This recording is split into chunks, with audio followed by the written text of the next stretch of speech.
ஹல்லேலூயா. கிறிஸ்துவுக்குள் பிரியமானவர்களே, இந்த அருமையான ஓய்வு நாளிலும் தேவ சமூகத்துக்கு வந்த ஒவ்வொருவரையும் இயேசு நிறைவேற்ற நாமத்தினாலே அன்பின் வாழ்த்துக்கள். ஓய்வு நாளிலும் இன்றைய தினத்துல கர்த்தருடைய வார்த்தைக்காக நீங்க வந்திருக்கீங்க. இந்த புதிய ஆண்டிலும் கர்த்தர் கிருபையாய் நம்மை நடத்துகிறார். ஆமென். உங்களையும் நடத்த அவர் வல்லமுள்ள தெய்வமாய் இருக்கிறார். இப்பொழுதும் தேவனுடைய வார்த்தை கேட்பதற்கு முன்பதாக நாம் ஜெபிப்போம். அன்பு ரட்சகா, இந்த அருமையான வேலைக்காக நன்றியோடு உம்மை ஸ்தோத்திரம் பண்ணுகிறோம். புதிய ஆண்டிலும் கர்த்தாவே ஆண்டவரே, இந்த பிரசங்கத்தை கேட்கும்படியாக வந்த ஒவ்வொரு ஆத்துமாக்களையும் ஆசீர்வதிப்பீராக. தேவரீர் ஒவ்வொரு நாளும் எங்களுக்கு ஆண்டவரே அன்றைய மன்னா எங்களுக்கு தேவைப்படுகிறது ராஜா.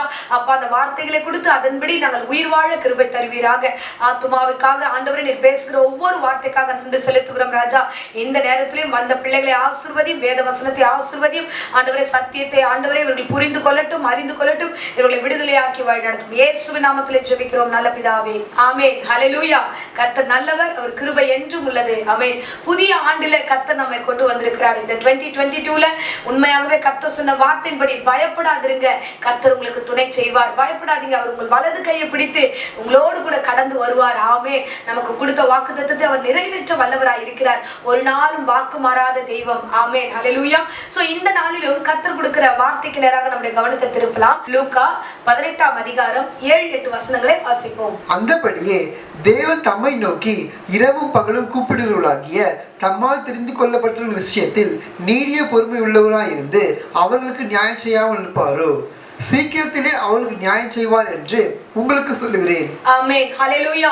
ஒரு அருமையான வேத வசனத்துல இதுல நம்ம பார்க்கிறோம். பாருங்க, ஒரு ஏழை விதவை, அவர்களுக்கு ஒரு நியாயம் தேவைப்படுகிறது. அதை ஒரு அநீதி உள்ள ஒரு மனுஷங்கிட்ட போய் அவங்க தினந்தோறும் சில காரியங்களை சொல்லுகிறார்கள். எனக்கு எப்படியாகிலும் நீங்க நியாயம் செய்யுங்க. சோ நாட்கள் கடக்கிறது, மாதங்கள் கடக்கிறது, எனக்கு சரியான நியாயம் கிடைக்கவில்லை, நீங்க எப்படியாகிலும் செய்யுங்கன்னு சொல்லிட்டு அநீதி உள்ள நியாயாதிபதி கிட்ட ஒரு ஏழை விதவை சொல்லுகிறார்கள். அந்த நியாயாதிபதி என்ன பண்ணுகிறான், இந்த சகோதரி என்ன தினந்தோறும் என்ன அலட்டி கொண்டிருக்கிறாளே, சரி இவளுக்கு போய் நம்ம முதல்ல அவளுக்கு நியாயத்தை செய்ய வேண்டும் என்று அவன் தன் மனதிலே அவன் தீர்மானம் பண்ணி கொண்டு வருகிறான். ஹல்லேலூயா. இந்த உவமையை இயேசு கிறிஸ்து விதமாய் சொல்லுகிறார்.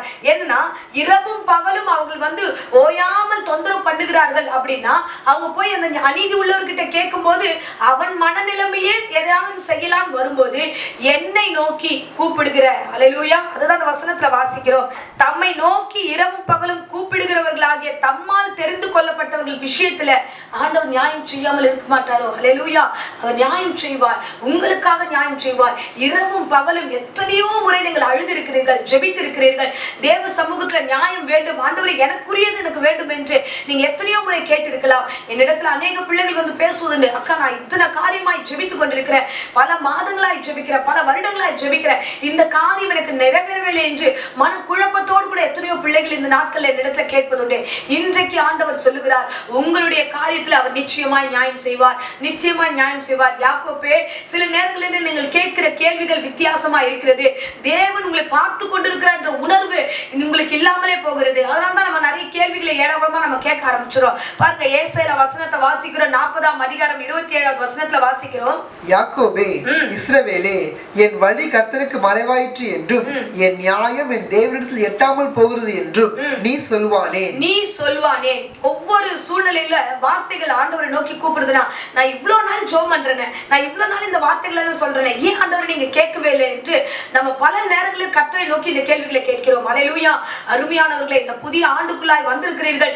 தேவனை நோக்கி நீங்க ஜெபிக்கிற ஜெபங்களுக்கு பதில் உண்டு. நீ பயப்படாதே, நான் உனக்கு துணை நிற்கிறேன் சொன்னவர் உன்னோடு கூட இருக்கிறார். ஒரு காரியத்தை நீங்கள் தெளிவாய் புரிந்து கொள்ள வேண்டும். அநீதி உள்ளவனே நீதி செய்யும் பொழுது, நீதி உள்ள நியாயாதிபதி தினந்தோறும் ஜெபிக்கிற உன்னுடைய வாழ்க்கையில உங்களுடைய தனிப்பட்ட விஷயங்களை கர்த்தர் நியாயம் செய்யாமல் இருப்பாரோ?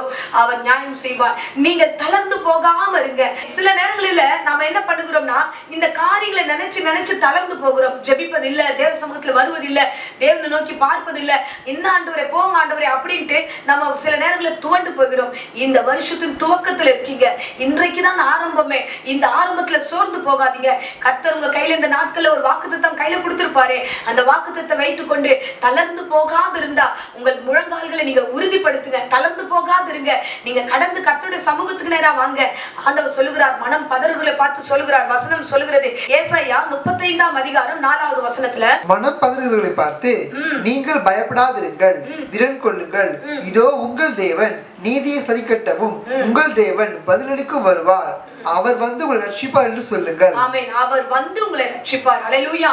பாருங்க, அந்த அம்மா எவ்வளவு மனம் தளராம ஒவ்வொரு நாளும், அநீதியானவன் சாதாரணமானவன் இல்ல, அவன் இருதயம் கடினமா இருக்கும், கல்லு மாதிரி ஆயிருக்கும். இவங்களுக்கெல்லாம் நாம ஏன் பார்க்கணும் அப்படின்னுட்டு கல்லான இருதயம் எல்லாமே அநீதியான மனுஷர்கள் தான்.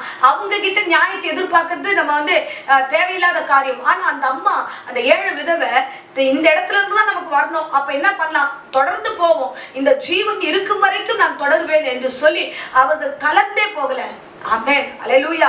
ஒரு விதவை, ஒரு ஏழை தாய், அவர்களுடைய மனநிலைமையில வந்து இந்த இடத்துல அவ்வளவு உறுதி இருக்கும்போது நீங்கள் எவ்வளவு உறுதியா இருக்கணும், நீங்க எவ்வளவு ஸ்ட்ராங்கா இருக்கணும்.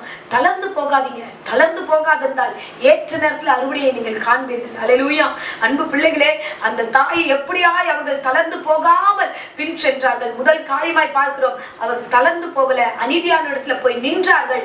அந்த இடத்துல ஒரு பெரிய மாற்றத்தை கர்த்தர் கொடுத்தார். அல்லேலூயா.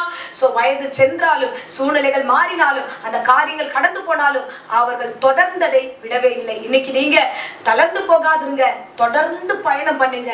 அந்த பயணத்துக்கு கண்டிப்பா ஒரு வெற்றி உண்டு, கர்த்தர் நிறைவேற்றுவார். சங்கீதத்துல வாசிக்கிறோம், சங்கீதம் 82:1 வசனம் சொல்லுகிறது, தேவனாகிய கர்த்தர் சபையில எழுந்தருளுகிறார். வாசிப்போம். தேவ சபையிலே தேவன் எழுந்தருளியிருக்கிறார், தேவர்களின் நடுவிலே அவர் நியாயம் விசாரிக்கிறார். ஆமென். தேவன் சபையில நியாயம் விசாரிக்கிறார். எத்தனை முறை சபையில வந்து அழுதிருப்பீர்கள். ஏராளமான ஜனங்கள் எப்படியாய் திரண்டு வந்து சபையில அழுது ஜெபிக்கிறார்கள். எல்லா ஜெபத்துக்கும் கர்த்தர் பதில் தருகிறாரே. இந்த 1ஆம் தேதி நாம் எல்லோரும் சேர்ந்து ஜெபம் பண்ணுமே, அவ்வளவு திரள் கூட்டமாய் வந்து எல்லோரும் சேர்ந்து கண்ணீர் வடித்தீர்களே. சோ தேவன் உங்களுடைய ஜெபத்துக்கு பதில் தர வல்லவராய் இருக்கிறார். ஹல்லேலூயா. ஹல்லேலூயா.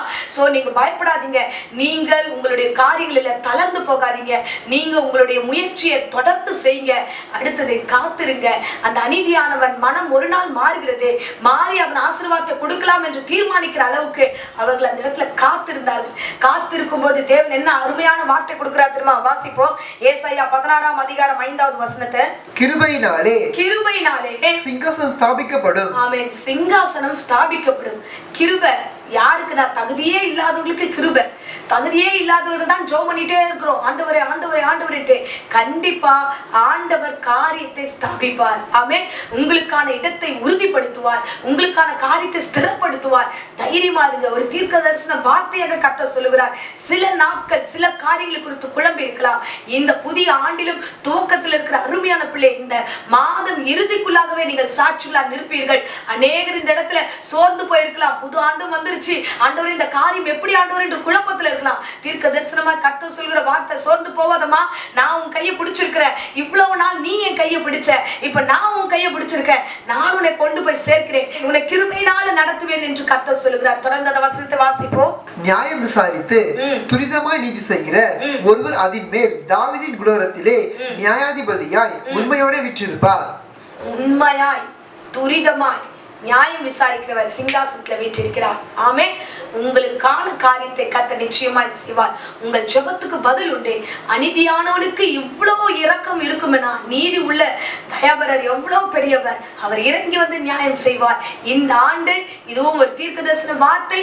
உங்கள் வாழ்க்கையில நியாயம் கிடைக்க வேண்டிய இடத்துல கர்த்தர் இறங்கி வந்து நியாயம் செய்வார். ஆமென். அதுதான் அந்த வேத வசனத்துல வாசிக்கிறோம். இரவும் பகலும் தம்மால் தெரிந்து கொள்ளப்பட்டவர்களுடைய விஷயத்துல தேவன் நீடிய பொறுமை உள்ளவராய் இருந்து ஆண்டவர் அவர்களுக்கு நியாயம் செய்வார். ஆமென். நியாயம் செய்யாமல் இருப்பாரோ? நியாயம் செய்வார். சிங்காசனத்துல வீற்றிருக்கிறவர் உங்களுக்காக நியாயம் செய்வார். அந்த மன உறுதியோடு தேவ சமூகத்தை என்னெல்லாம் ஒப்பு கொடுத்தீர்களோ அதை பெற்றுக்கொள்வோம் என்ற நம்பிக்கையோடு ஸ்தோத்திரம் பண்ணுங்க.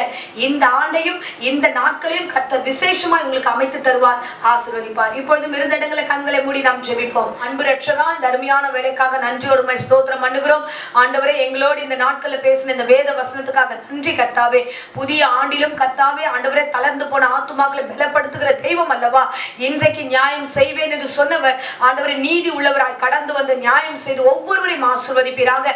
கர்த்தர் தாமே இறங்கி வருவீராக. உங்களுடைய பிள்ளைகளோடு முகமுகமாய் பேசின வார்த்தையின்படியே ஆசீர்வதிப்பீராக. தொடர்ந்து காத்துக்கொள்ளுங்க அப்பா. இந்த நேரத்துல கூட ஆண்டவரே, யாராகிலும் வியாதியோடு பலவீனத்தோடு இருந்தா எல்லா வியாதி பலவீனம் நீங்கி பூரண சுகம் உண்டாகட்டும், ஆரோக்கியம் உண்டாகட்டும். தொடர்ந்து காத்துக்கொள்ளும், வழி நடத்தும். இயேசுவின் நேற்று நாமத்திலே ஜெபித்து ஒப்பு கொடுக்கிறேன் ஜீவனுள்ள நல்ல பிதாவே.